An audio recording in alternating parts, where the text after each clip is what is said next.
What is up, guys? If you already watched my videos, you know I talk about investing in the stock market to become financially free. That is my mission, and that is what I'm documenting with this YouTube channel. Now, this video is because a dear friend of mine is about to commit the worst financial thing biggest mistake he could ever make: buy a new car. So in this video, we're going to be talking about how much you're actually going to pay when you buy a new car, what else you could have done with that money investing wise, and how much money you could make. And the third is giving you good options of good used cars you can buy on Facebook Marketplace or on Craigslist. So before we get on with the video, I just want you guys to know that I've been a mechanic for 4 years, working on all types of cars, and I know a bunch about cars. So I'm going to also talk about some myths about buying new cars that you should know about. But just for this video, we used a Honda 2025 Civic SISI. So if you look over here, I took everything basic, no extra payments on nothing, no extra features, and it came up to about $37,000.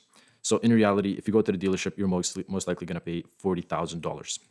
So my friend plans to buy a car outright, so pay for all of it. So we're not going to use that example here. We're going to talk about if you put a $10,000 down payment, which is very common. So on the interest rate they gave me, 7.69%. At the total, after 5 years, 60-month payment, you would end up paying $6,000 in interest, and overall you would pay $53,000. Now look at this. Look at this car. You know what this car is? This is a Porsche 911 2001. A lot of people's dream car. My personal dream car for $32,000 with 140,000 clicks, manual transmission, a bunch of stuff done to it, mint condition for $32,000. So this costs less than that Honda Civic. Okay, now before we get into realistic actual cars you can get for a much cheaper price, we're going to use a $6,000 budget. Before that, let's say you take, instead of paying $40,000, $36,000 in actual paying off the principal without interest. Let's say you take $6,000 and you buy a used car off a marketplace. Now, and we take the rest of the money, $30,000, and we invest it into the stock market, 15% return. Now, this is a realistic return. If you just invest in simple ETFs, even you can actually get this. The S&P 500 companies in the United States, their average is between 7 to 12%. If you invest in the QQQ, their average is 18% annual return rate. So that is even more than 50%, 15%, but we're just going to use 15% to be realistic with you guys. So by investing $30,000 after 5 years, you would have another $30,000. You would have $60,000. Now let's say instead of buying that car, you bought the other car, you're happy. It's been 5 years, you're still driving that $6,000 car, and you're not having any issues with it, and you've been making more money, so you don't really need this $30,000. Let's say you're 25 years old and you say, screw it, I'm going to save this for some early retirement or something. Let's say you're going to keep it in here for 30 years. So you're 25 years old. By the time you're 55 years old, you're going to have $1.9 million. That's life-changing money. And let's say you have $1.9 million. This is something that I like. If you've heard about dividend investing, it's when a stock, what is a stock? A stock is a business. So for example, let's take Amazon. Amazon makes X amount of money, and now after they made that money, they can choose to do different things. They can reinvest it in the business, or they can pay a dividend. So by taking that money and distributing it back to the shareholders, so giving it back to the people who own the company, which is you. If you own one share that costs $100, and let's say they give you 10%, they'll give you $10 every year just for owning that stock. So if you put 1.9 million, let's say $2 million into a dividend paying stock that pays 10% dividend, you would gain $200,000 a year for doing absolutely nothing. That's insane. So in 30 years, if you just, with this $30,000 and you keep living your life like nothing happened and you forget about it, 30 years later, you keep your head up, you put your head up, you invest that money into a dividend paying stock that pays a dividend of 10%, you could be making $200,000 every year, which is an insane salary for doing absolutely nothing. Okay, now let's take a different look. Let's say you can't pay the car outright and you can't make that investment outright. You can't put up the $40,000 or $30,000, whatever it is. So instead of paying a monthly payment for that Honda of $750 every month, you invest that into the stock market, $750 every month. So, and let's say you still have some cash sitting aside in your checking account. You have $10,000 in your cash in your checking account. You put that into your TFSA and you keep adding $750 at the same return rate, 15% for 30 years. You would have $4.8 million. Just in interest, your total contribution would be 270%, but in total you would have $4.6 million because this is called the snowball effect. The longer you stay in the market, the more your money will grow. So this is called making money in your sleep. You can call this passive income. And the reality of the stock market is people think it's really hard. You have to do all this research. No, you don't. There's a thing called an ETF.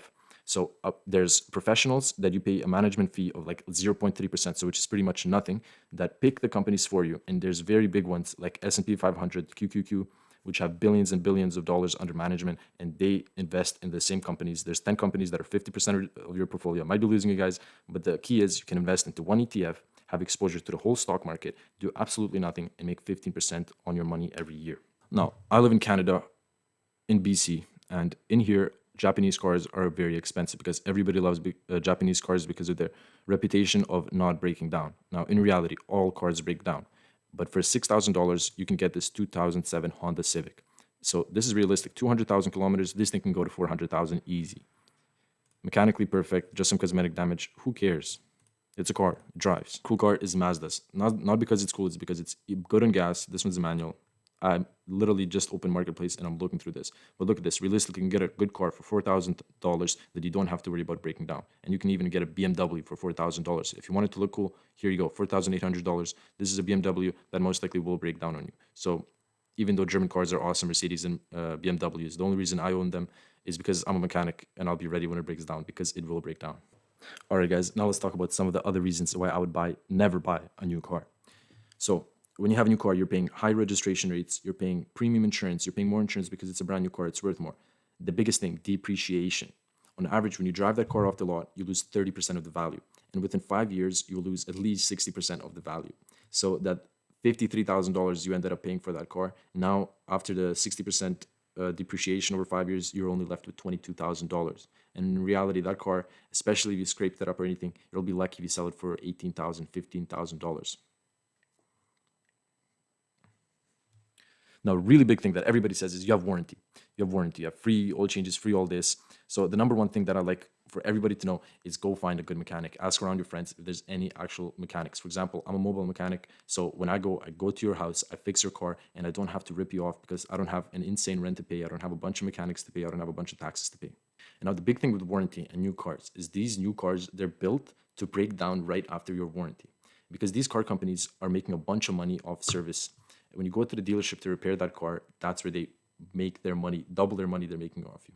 All these new cars are using plastic parts and bad parts that are designed to break down eventually in 10 years or whenever your warranty believe it or not, a lot of cars, right when the warranty hits, within the year or two after, that's when they have the most problems. And these car companies know that, because there's a bunch of cars that are made in 2002 that are still going, that have much more metal parts, much more reliable parts, that the new companies are greedy and are using cheap parts because they know that even if they break down, they will be profiting off you. Moral of this video: number one, don't buy a new car.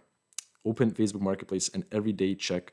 Go to the newly listed cars and look for whatever is listed. Good deals come every day, especially in a place like Vancouver where thousands of cars are getting sold every day. And new deals go away within a couple hours. So that's why it's important to always keep checking daily when you want to find a new car, because good deals come and you have to be first one to bite. The second big thing that I really want you to get out of this video is start investing. Open up a TFSA. Go watch my videos. I'll be releasing a video on the best broker to use when opening up an investment account. Because believe it or not, the worst person to go through to build an investment or to open a TFSA with is the banks. That's how I first started. My bank took $5 every time I bought a stock and $5 every time I sold a stock. Now, if you're like me and you like dollar cost averaging, which means every week I have recurring buy sets. So every week the platform automatically buys stocks for me with zero commission, because I use Wealthsimple, who don't have no fees to pay, no commissions to pay. So in the next video, I'm going to be talking about the best brokerage accounts for Canadians to have and get a TFSA, RRSP, FHSA. They're all great, but they're not as great as a TFSA. So open up a TFSA. Thank you guys very much for watching the video, and I'll see you in the next one.